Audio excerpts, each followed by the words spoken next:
L'immobilier pose question, l'immobilier coté pose lui aussi question à l'heure où la croissance est faible et où les bureaux se vident, nous dit-on, à l'heure où les centres commerciaux sont de plus en plus concurrencés par le commerce Internet.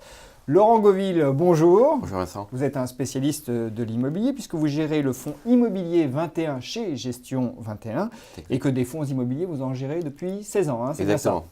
Alors, les inquiétudes que je mentionnais en préambule, Laurent, vous paraissent-elles légitimes ? Tout d'abord, je vais vous faire une petite présentation du secteur. Donc, je gère dans le secteur immobilier coté de la zone euro.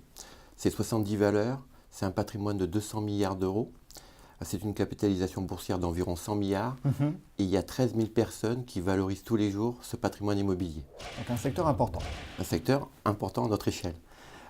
Pour répondre à votre question, alors au niveau des bureaux, effectivement, il y a eu beaucoup d'actualités récurrentes pour dire qu'il y a des soucis sur les bureaux. Je pense que si on veut rester factuel, les taux de vacances, notamment sur le marché de bureaux d'Île-de-France, sont restés relativement stables autour de 7% depuis 4 ans. Et on ne les voit que peu progresser, puisque nos anticipations de taux de vacances à 3 ans se situent autour de ce même 7%.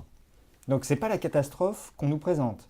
Ce n'est pas la catastrophe, c'est un environnement difficile, notamment pour les zones sensibles à la croissance, je pense notamment au marché de la défense, mais ce n'est pas du tout la catastrophe. Et j'en veux pour preuve les résultats des foncières, les publications, je dirais de cette année, mais je dirais depuis même 4 ans, sont des cash flows stables.